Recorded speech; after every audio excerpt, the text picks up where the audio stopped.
భాగంగా మంజూరు చేయబడ్డటువంటి ఒక ఇండ్లను అర్థాంతరం నిలిపివేయడే పొరపాటు అంటే వాటిని పూర్తి చేయడానికి చర్యలు చేపట్టాలి.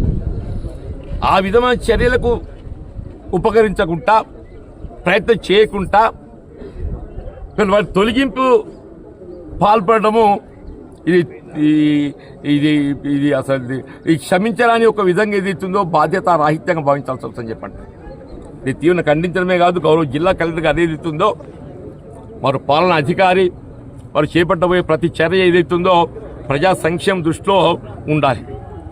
అలా 1611 ఏదైతే గృహ నిర్మాణం సంబంధించినటువంటి ఒక లబ్ధాలు ఉన్నదో ఆ నిర్మాణం పూర్తి కావడానికి వీళ్ళ ప్రభుత్వం దాని పరిశీలనలో ఉన్నది.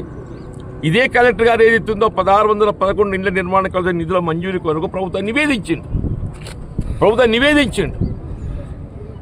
ఇవాళ అక్కడికి వెళ్ళి ఏదైతుందో నిధుల మంజూరీ కొరకు మనం వేచి చూస్తుండగా నువ్వు తొలగించి వేయడం ఏదైతుందో ఇది దురదృష్టకరం అని చెప్పంట. వీళ్ళు ఇప్పుడు గత 2000 ఇండ్ల ఏవైతే అర్ధాంతరం తొలగించి డబుల్ బెడ్రూమ్ నిర్మాణం చేసిందో ఆ 2000 మందిని మీరు స్క్రూటినీ చేయండి. ముందుగా ఆ లిస్ట్ ఉంది మీ దగ్గర. తొలగింపజేయబడ్డటువంటి ఒక 2000 ఇండ్ల లబ్ధిదారులను మీరు వెరిఫై చేసి వారికి అందరికీ ఇప్పుడు ఏమైపోయిందనంటే మీరు ఆన్లైన్లో కొట్టేవరకల్లా వాళ్ళ గతంలో ఇండ్లు మంజూరు వచ్చింది కాబట్టి ఈజ్ ఆల్రెడీ బెనిఫిటెడ్ అని చెప్పి అందులో కనపడుతుంది. కానీ గ్రౌండ్లో ఏదైతే ఉందో వాళ్ళు మంజూరు చేయబడ్డ ఒక ఇల్లు తొలగించబడ్డది.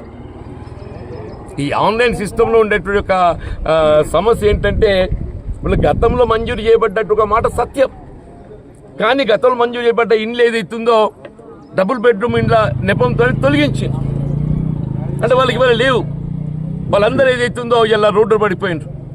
ఆ 2000 ఇండ్లను ఏదైతుందో ప్రాక్టికల్గా మీరు వెరిఫై చేసి ఆ 2000 లబ్ధిదారులకు ఇప్పుడు ఇంకా డబుల్ బెడ్రూమ్ ఇండ్లు మంజూరు చేయడానికి అవకాశం ఉన్నాయి, ఖాళీలు ఉన్నాయి. ఈ ఖాళీలు ఉన్నటువంటి డబుల్ బెడ్రూమ్ ఇండ్లలో వాళ్ళ గతంలో 2000 ఇండ్లను లబ్ధిదారులు ఎవరైతే తొలగింపజేసినా వాళ్ళకు ప్రాసెస్ ఇచ్చి వాళ్ళకు కల్పించారు. ఇవాళ ఈ 1611 ఏదైతుందో మీరు తొలగింపు అనేది అట్టు ఒక చర్య లేకుండా, కూల్చివేత చర్య లేకుండా మౌలిక సదుపాయాల కల్పన అనేది ప్రధానం. తప్పకుండా మౌలిక సదుపాయాలు కల్పించాలి. మౌలిక సదుపాయాల కల్పనకు సంబంధించి ఏదైతుందో మీరు ముందు ఖాళీగా ఉన్నటువంటి స్థలాలను ఐడెంటిఫై చేయండి. ఖాళీలు ఉన్న స్థలాలను ఐడెంటిఫై చేసి దాన్ని మనం వినియోగించుకుంటూ ఇంకేమైనా కొరత ఏర్పడ్డట్టయితే తదుపరి ఆలోచన చేయొచ్చు. అట్లాగనే నువ్వు ఏది లేకుండా ఇవాళ ఇందిరమ్మ గృహ లబ్ధిదారులను రోడ్డును వేయటం అనేది మరి ఇది తీవ్రంగా ఖండిస్తామని చెప్పంటూ మీరు కూడా గమనించారు. ఫర్ లాస్ట్ 2 అవర్స్ మొత్తం కూడా ఇది క్షేత్రస్థాయిలో పరిశీలన లోపల మీరు కూడా పాల్గొన్నారు. దయచేసి వాస్తవం గ్రహించి వాళ్ళ గత 2000 ఇండ్లు తొలగింపు గురైనటువంటి వారికి డబుల్ బెడ్రూమ్ ఇండ్లలో వాళ్ళ గృహ నిర్మాణ కార్యం మంజూరు చేయడం ఒక అంశం.